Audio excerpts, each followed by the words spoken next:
Howdy, folks. I'm Fair and Wise. Thanks for joining Consuelo and Ethan on today's episode. We're pretty sure you'll find it interesting. While you're watching, please take a moment to like our video and make a comment. Also, if you're not already, please subscribe to our channel and click the notifications bell to make sure you're informed when we release each new episode. Now, let's get on with today's program. Welcome to this deep dive into John Collins Black's There's Treasure Inside Hunt.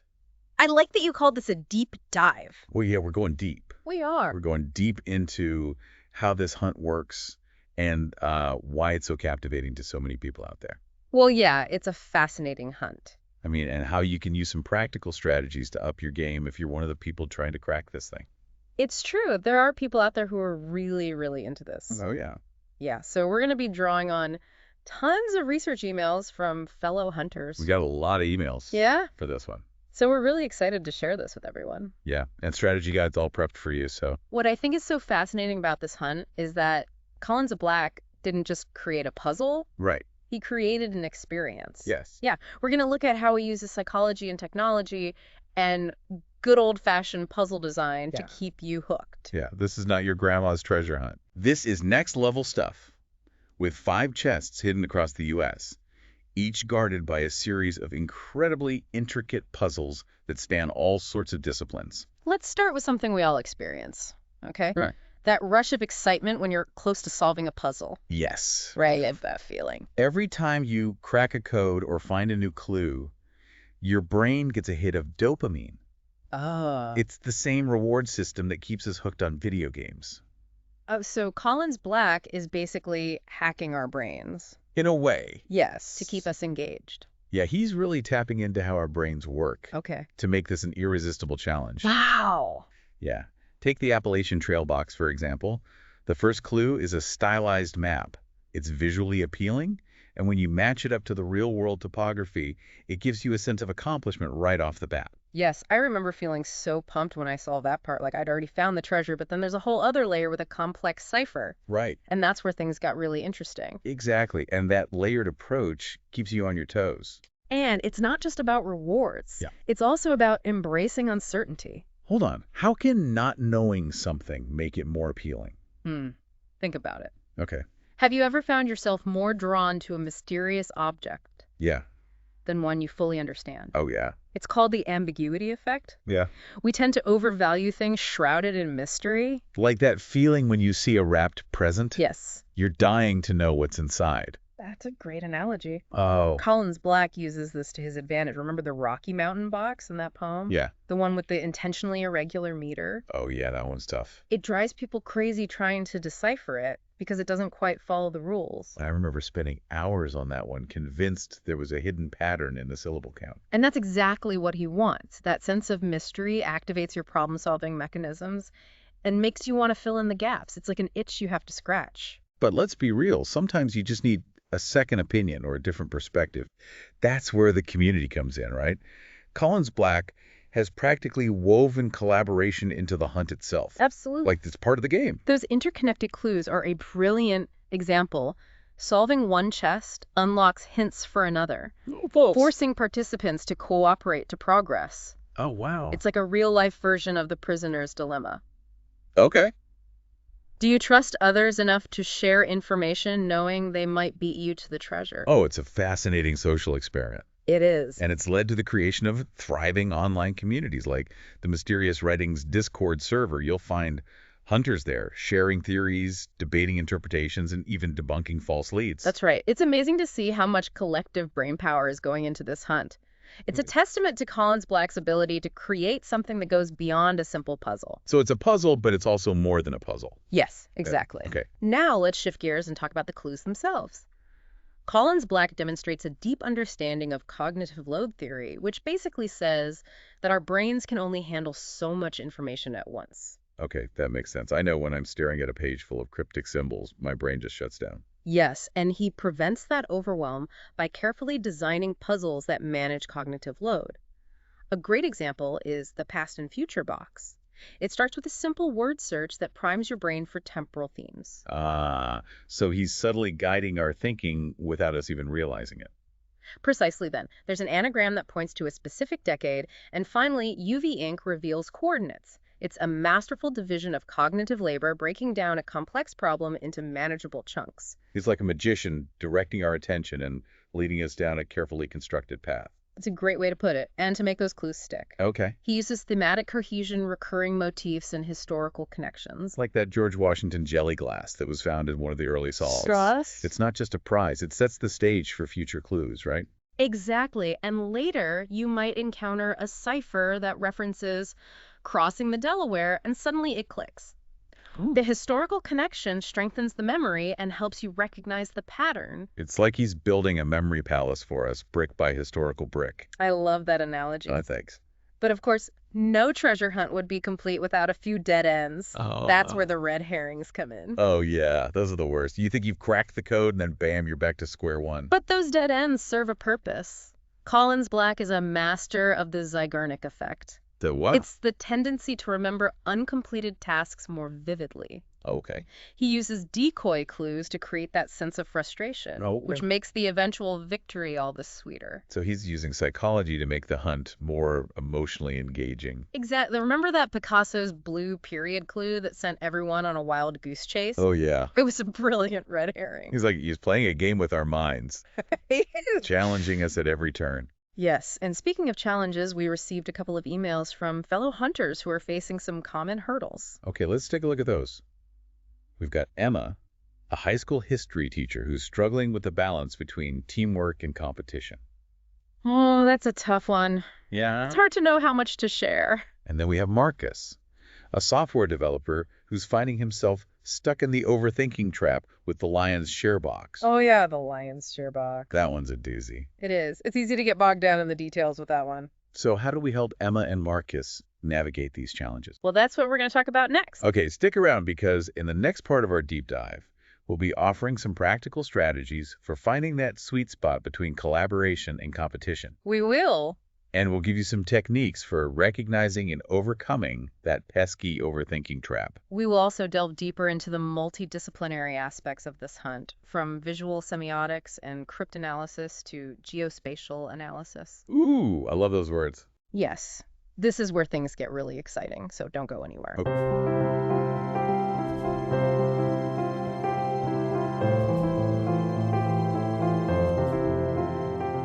Okay, so let's tackle these challenges head on, starting with Emma's dilemma. It's a tough one. How do you balance the need to collaborate with the desire to win?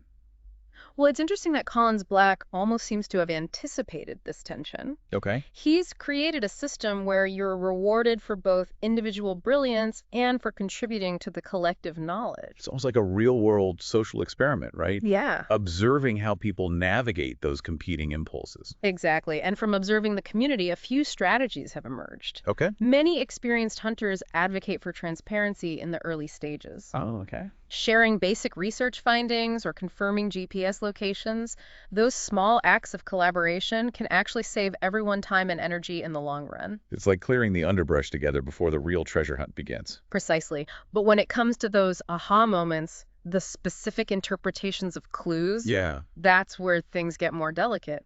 Right, because ultimately everyone wants to be the one to crack the code and claim the prize. Exactly. It's a competition after all. It is, and there's nothing wrong with that. A healthy dose of competition keeps things exciting, but it's all about finding that ethical balance. Don't steal someone else's hard-earned solution, Right. and don't deliberately mislead others with false information. It's like an unspoken code of conduct. Yes. Respect the spirit of the hunt, respect the community, but also respect your own drive to succeed. That's right. Now, let's turn to Marcus and his battle with overthinking. I know that feeling well, getting lost in a maze of your own making, convinced there's some hidden meaning in every pixel. It's like that saying, if you're holding a hammer, everything looks like a nail. Yes. When you're deep in overthinking mode, Yeah. every detail seems crucial, Right. even if it's just a red herring. Yeah, the key is to recognize the signs. Are you obsessing over minute details? Okay. Creating elaborate theories that require mental gymnastics? Or maybe you're fixated on a single interpretation, completely blind to simpler solutions. So how do you break free from that mental trap? Sometimes the best thing you can do is step back. Okay. Take a break, clear your mind, and approach the puzzle with fresh eyes. I've found that even a short walk can help reset my thinking.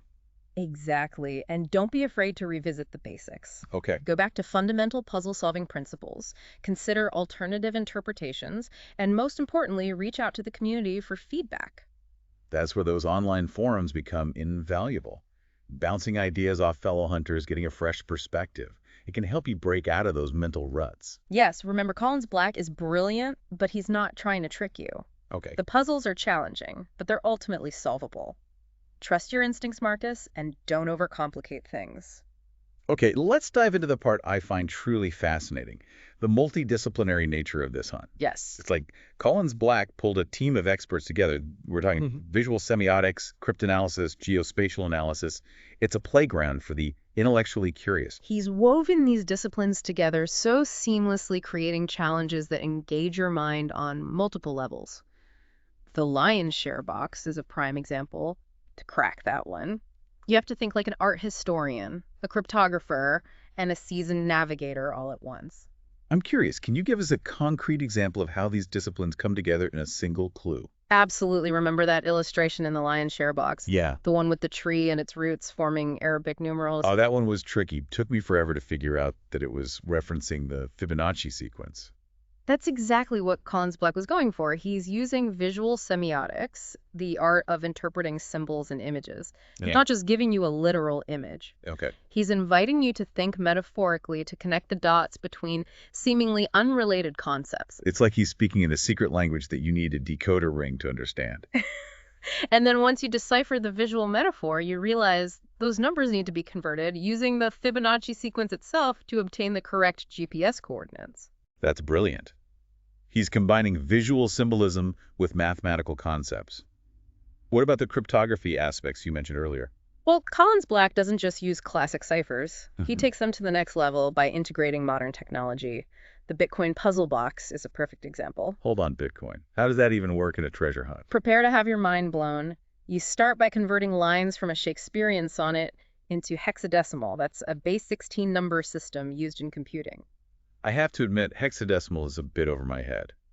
Can you break that down for me? Think of it as a different language for computers. We use a base 10 system with 10-digit 0 through 9 computers, use a base 16 system with 16-digit 0 through 9, and then A through F to represent the numbers 10 through 15. Okay, that makes a bit more sense.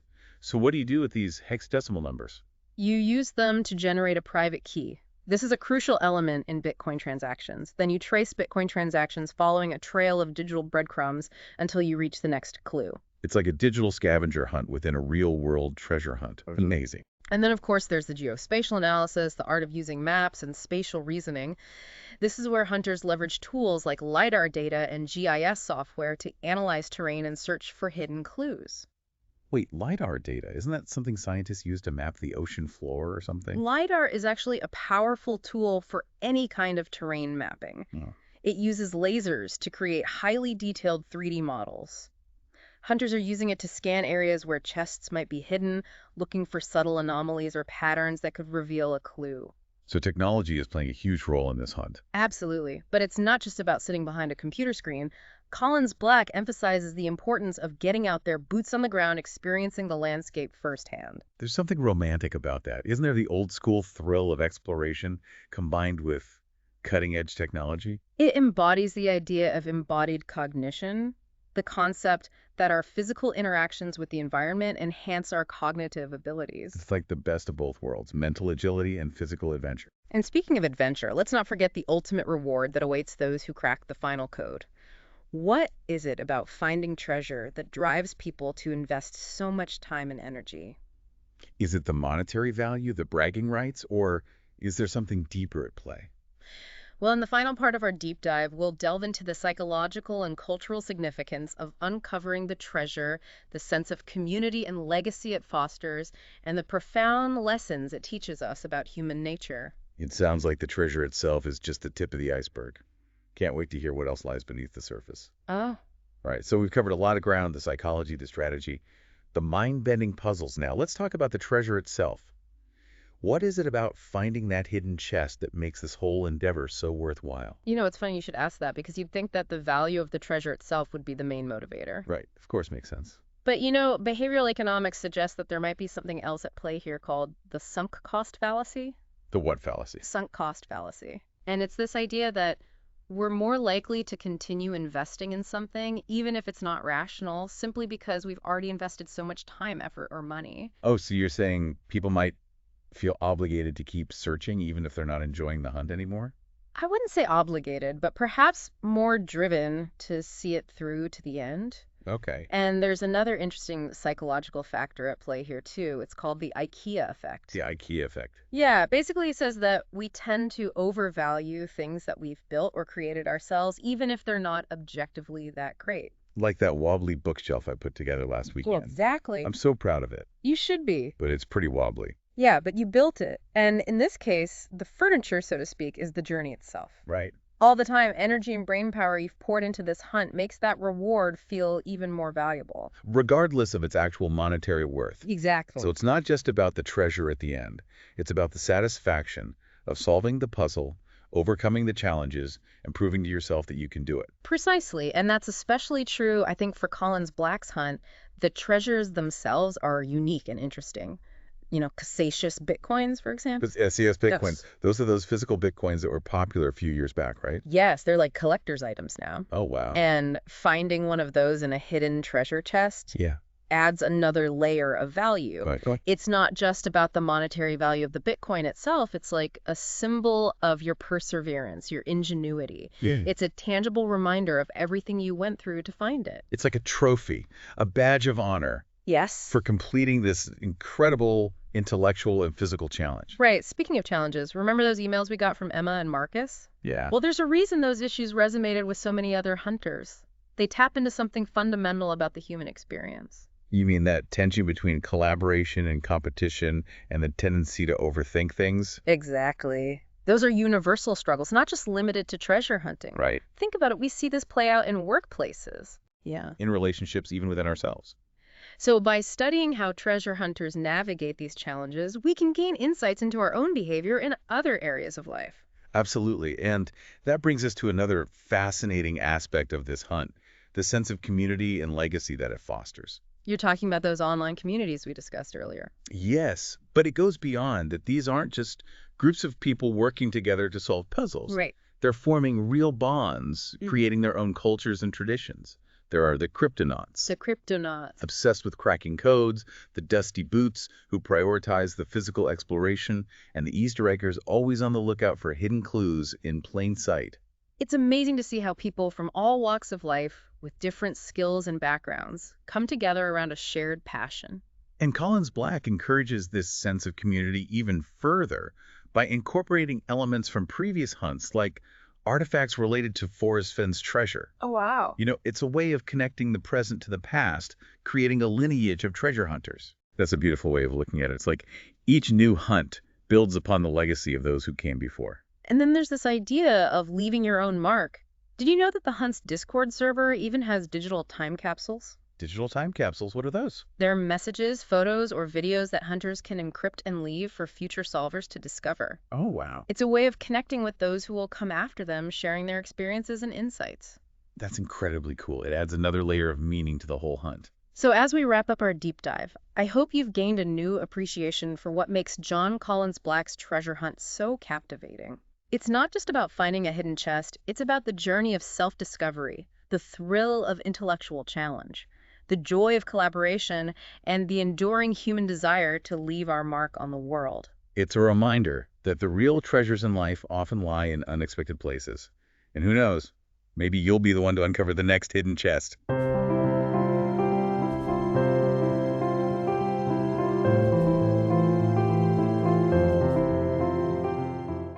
Well, folks, we hope you found today's video interesting and informative. Make sure to hit the like button if you did.